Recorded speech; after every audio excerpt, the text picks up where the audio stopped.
안녕하세요. 슈리의 평생투자 슈리입니다. 이번 달에 밸류업 지수가 발표가 되죠. 이제 밸류업이라는 건 정부에서 이제 추진하는 프로그램인데 이제 기업에서 주주들의 가치를 이렇게 좀 높여주라 이런 취지로 이렇게 시행을 하는데요.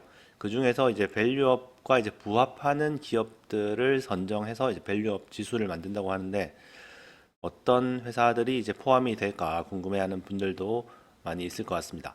그런데 이제 대부분 이것도 이제 테마로 접근을 하는 분들이 많더라고요.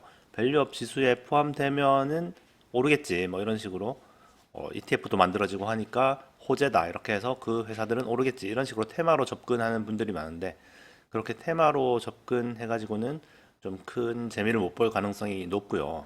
그것보다 좀 본질적으로 어떤 회사들이 이제 밸류업 기업에 부합하나, 어떤 회사들이 이제 주주들의 이익을 극대화시켜 줄 수 있나, 그런 거를 생각해서 이제 기업 선택하는데 좀 도움이 되면 좋을 것 같아요. 예, 그래서 오늘은 어떤 회사들이 이제 밸류업 지수에 포함이 될지, 그래서 그런 회사들이 왜 좋은지 한번 얘기를 해보도록 하겠습니다. 예, 밸류업 하면 가장 먼저 떠오르는 기업이 단연 메리츠 금융지주입니다. 뭐 언론에서도 메리츠 금융지주 얘기가 가장 많고요. 또 밸류업 공시도 이제 가장 좀 빨리 낸 편이고 여러 가지로 이제 밸류업 하면은 메리츠 금융지주가 떠오르는데요. 메리츠 금융지주는 어떤 특징이 있나 이걸 살펴보면서 진짜 주주 가치를 높이는 회사는 어떤 회사인가 얘기를 해볼게요. 일단 메리츠 금융지주가 자사주 매입을 상당히 많이 하고 있죠. 자사주 매입을 상당히 많이 해서 주식을 이제 소각해가지고 어, 주당 순이익을 늘려주고 있죠. 그래서 주식 수가 줄어들면 내가 가지고 있는 그 지분이 올라가잖아요. 그래서 이제 주주들에게 이익이 된다 이건데, 근데 무조건 자사주 매입 소각만 많이 한다고 좋은 회사인 건 아닙니다. 그 자사주 매입 소각을 특히 주가가 쌀 때 하면은 훨씬 더 이제 좋은 효과가 나겠죠. 주가가 이제 비싼데 자사주를 매입 소각하면은 오히려 이제 더 손해인 경우도 있거든요.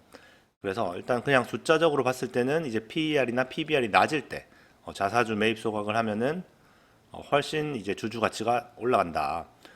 예를 들어서 이제 PER이 이제 5인 회사를 만약에 내가 그 기업이 벌어들인 돈으로 모두 다 그 자사주를 샀으면 1년 동안 벌어들인 돈으로 모두 자사주를 사면 주당 순이익이 거의 25%가 증가하거든요. 진짜 어마어마한 수치가 증가하게 됩니다. 그래서 PER이나 이런 게 낮을수록 자사주 매입을 하면 훨씬 더 유리하다. 그래서 메리츠 금융지주 같은 경우에는 PER이 아주 상당히 낮은 때부터 자사주 매입을 꾸준히 해가지고 뭐 지금도 낮긴 하지만 그래서 훨씬 더 이제 큰 효과를 봤다 이렇게 볼 수가 있겠습니다. 그래서 자사주 매입을 많이 하면 좋지만 무조건 그런 게 아니라 그 기업이 상당히 저평가되어 있을 때 그럴 때 자사주 매입을 많이 하면 특히 이제 밸류업 조건에 훨씬 더 부합할 수 있다는 거죠. 그리고 이제 배당의 경우에도 자사주 매입과 이제 비슷한 효과를 내긴 하는데 배당의 경우에는 이제 세금 때문에 아무래도 자사주 매입이 훨씬 더 좀 좋긴 합니다. 어쨌든 배당을 많이 주는 회사도 PER이 낮을수록 훨씬 더 좋겠죠. 그 배당으로 다시 또 싼 주식을 새로 살 수가 있으니까. 그래서 이제 결론적으로 이제 PER이 낮고 이제 저평가되어 있을 때 자사주 매입이나 이제 배당을 많이 하면은 밸류업 조건에 이제 부합할 수가 있다. 그리고 또 이제 메리츠 금융지주가 어떻냐? 돈을 잘 법니다. 돈을 잘 벌고 있죠. 순이익이 계속 이제 증가를 하고 있습니다. 다른 어떤 뭐 그 보험사나 이런 데 비해서 훨씬 더 ROE가 높은 편이죠. 그러니까 그만큼 경영을 잘한다는 겁니다. 경영을 잘해서 투자를 잘해서 회사 자체에서 버는 돈도 이제 점점 효율적으로 사용을 하고 있다는 거죠.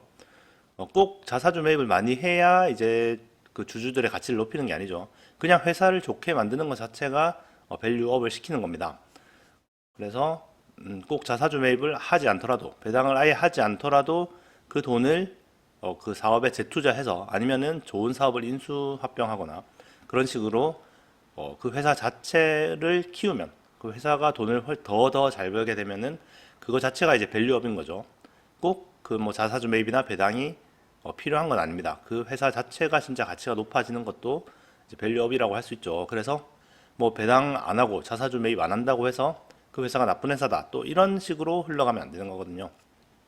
한참 이제 성장할 게 많고 그런 회사들은 오히려 이제 자사주 매입이나 배당을 안 하는 게 정상인 겁니다. 그래서 기업 그 자체의 밸류가 높아지는 거. 그게 뭐 또 이제 진짜 밸류업이라고 볼 수도 있겠죠.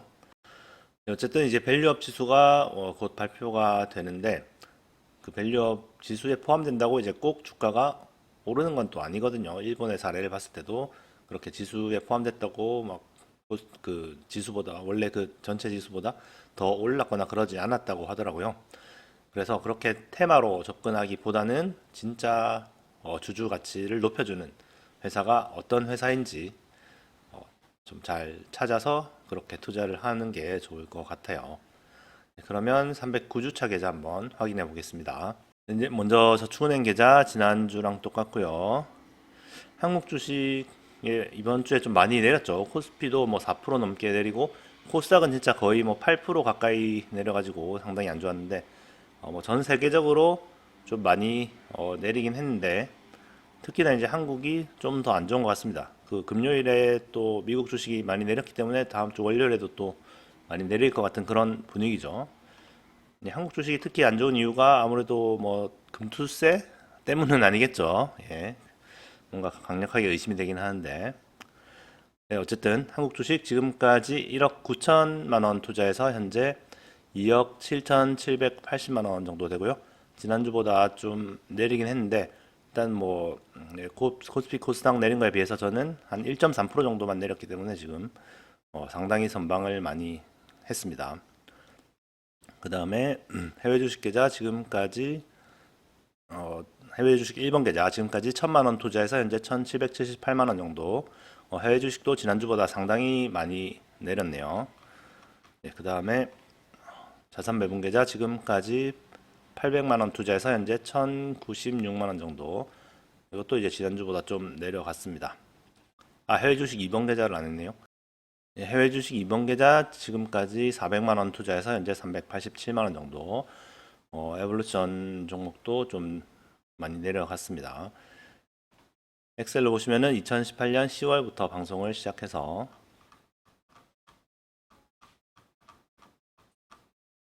309주차까지 왔고요. 309주차 현재 예금 계좌 지금까지 영원 투자해서 현재 97,748원.